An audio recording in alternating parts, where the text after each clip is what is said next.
Thanks for tuning in to Tapped In. If you're feeling stuck or overwhelmed on the mats, come find your direction in our DFM Coaching BJJ School community. Now, let's get started. Welcome to Tapped In. My name is David Figueroa-Martinez of DFM Coaching, and today we're going to be discussing mentoring my white belt self. Jiu-Jitsu is really difficult sometimes. It's simple in some ways, and there's a lot of intricacies and things that we don't really discuss or think about. These days, I think there's a development arc that has or will help students get better faster. But there's no secret. There's no secret sauce. There's no secret advice that I can give you. Every class that we approach a technique or a problem is a class that you should be at. And it's just important for us to understand that element, like you're going to have to put the time in. But it's also an element of like big picture. So some of the things that I'm going to mention here are not specific to smaller events, but big picture and things that I wish that maybe I was a little bit more aware of, or that I kick myself sometimes about accepting or doing because it didn't help me big picture. And one of the first things that comes to mind when I'm discussing that is us accepting bad positions. It's something that we do because we think Jiu-Jitsu is meant to be off of our back. It's meant to be done in a defensive posture and with the guard, and you sweep, submit off your back. And then you get to top position, and then you start doing things. There were times when I was a white belt where I spent too much time like kicking myself in the moment of being swept or someone passing my guard instead of assessing what I needed to do next. And kind of like, oh shit, I made that mistake, or I did this or that, or I should have done this. Instead of harping on those aspects and just deciding, this is what my next course of action is. This is what I have to do right now. It took me a minute to kind of get out of my head and get into those moments where I was just, hey, I fucked up. It is what it is. We're not going to sit here and mope about it or think about it too much because it's not helping my next move. And by the time I get out of my own head, I not only have the pass or the sweep to deal with, they may have advanced another move or two. So now we're dealing with compounding issues. So one of the things is just not accepting bad positions, not accepting people passing your guard and just kind of giving it to them, not accepting being put on your butt or your back when you don't need to. Like, it's different if someone forces me to those positions.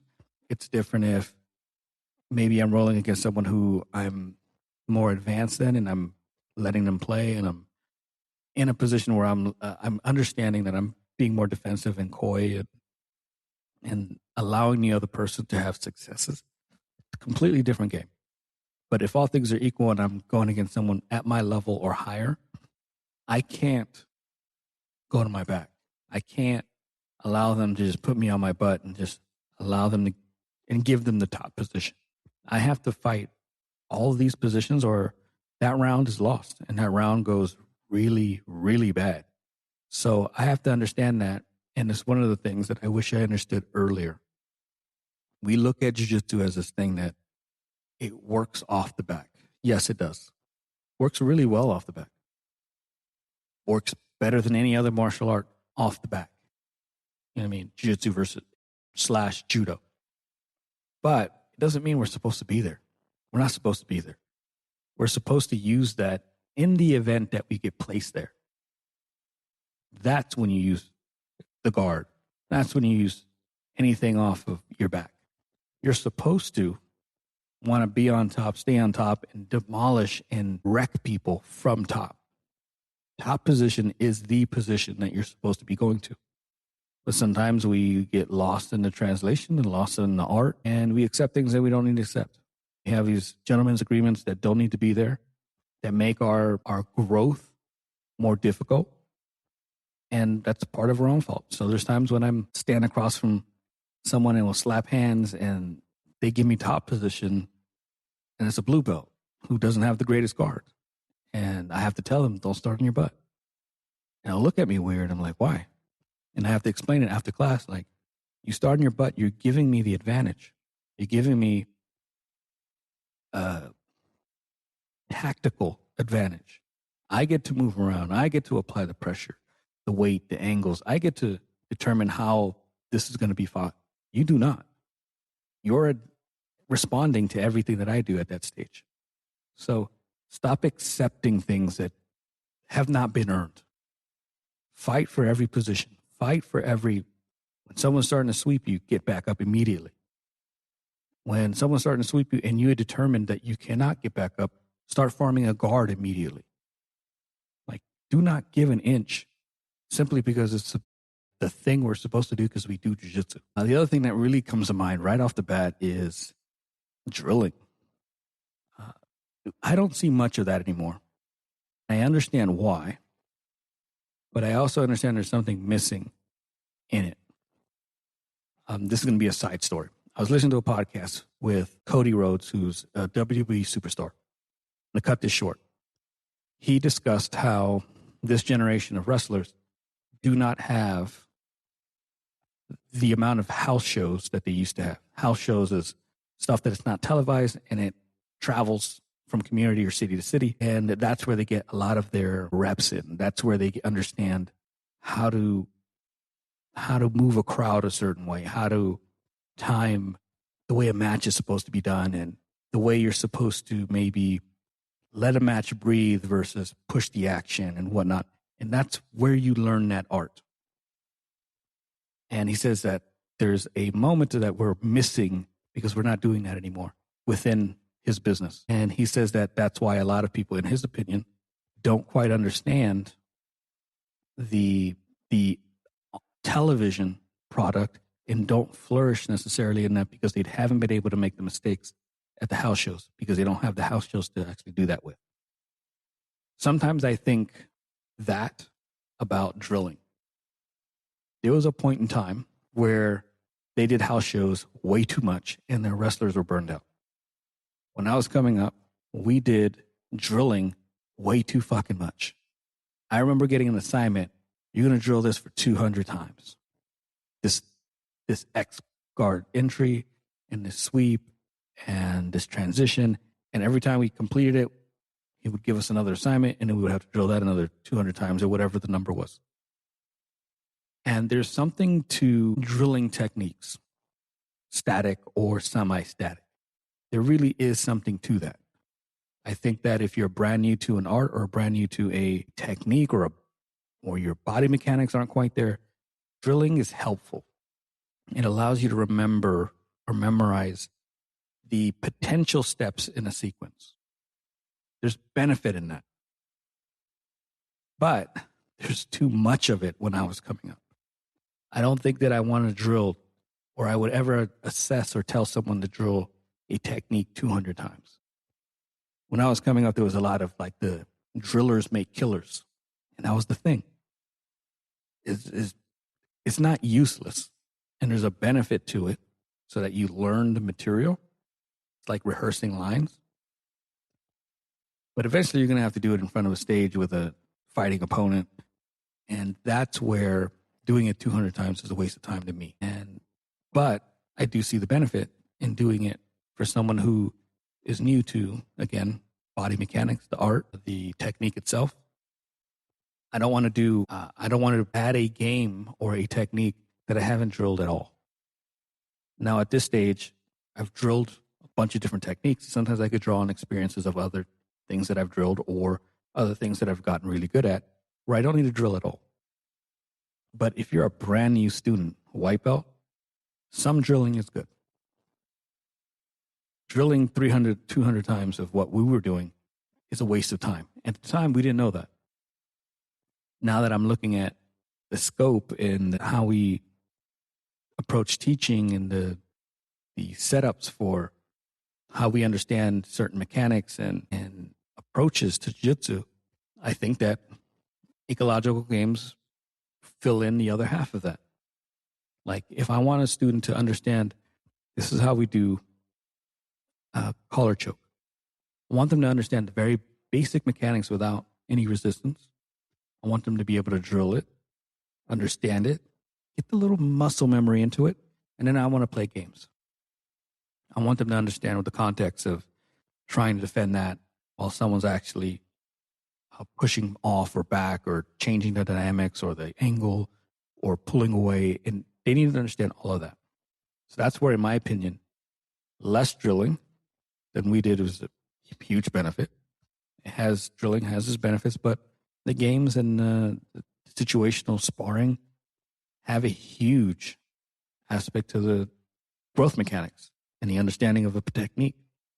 And so if I'm like I do now, I do classes where I show a couple of techniques in the beginning, and then we start playing games with different iterations based on winning mechanics. But it's specific to what I taught that day. And I think, in my opinion, and everyone's going to have their own, if you're a coach, you might approach it differently. But I think that having them have an understanding, basic level of the techniques, and then applying it to real world is a huge benefit. But yeah, do not rep things 200 times like I was. Complete waste of time. Let's see. I think that if I looked back, I wish I had become a better, louder advocate for myself early on. I accepted a lot of weird, culty shit from the gym that I was at. I accepted unprofessional things from another gym.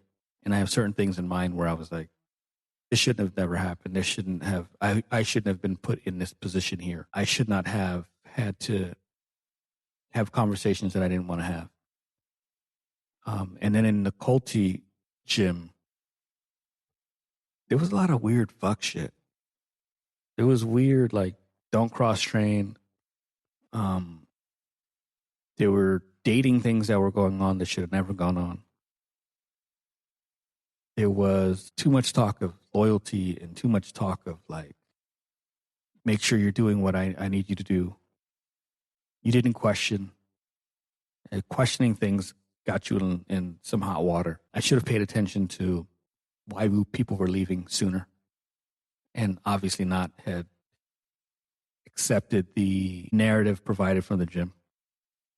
Like, there's a lot of things that went on at the gym that I was at that I just, looking back at it, training was good and it provided a lot of knowledge on my part. I can never take that away.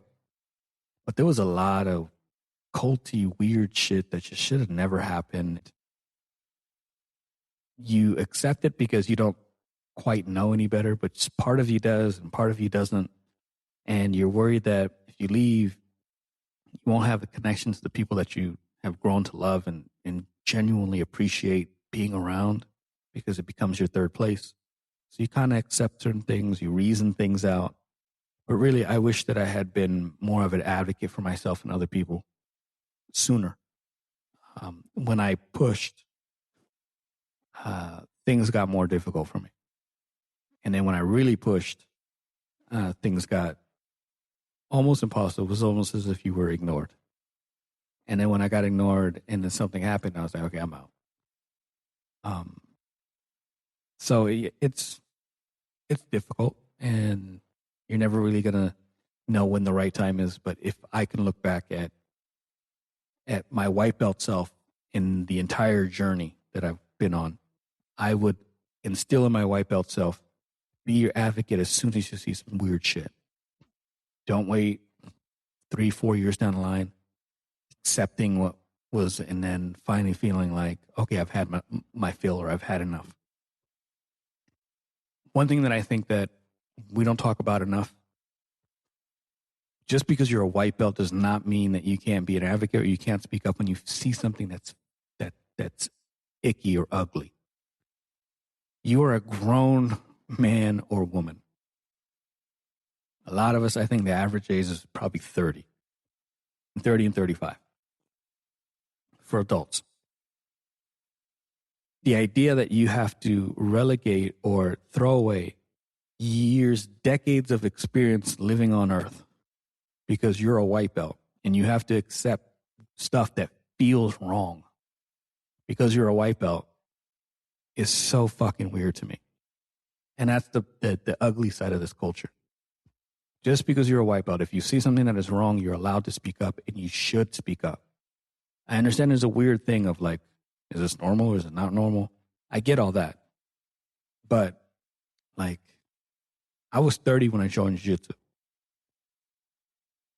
I should have been able to just say, this is weird. I don't want any part of this. But you get into this culture and you're new to this thing and you're new to martial arts and you've never done that before. You've never done jiu-jitsu before. You sort of don't know what's normal and what's not normal. Follow your gut. Speak up wherever you want. Question things whenever you want.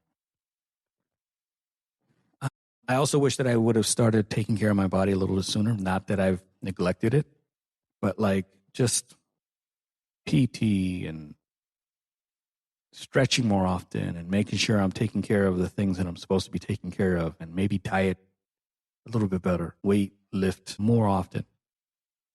I think that part's super important, and I'm getting older and I'm seeing it more and more.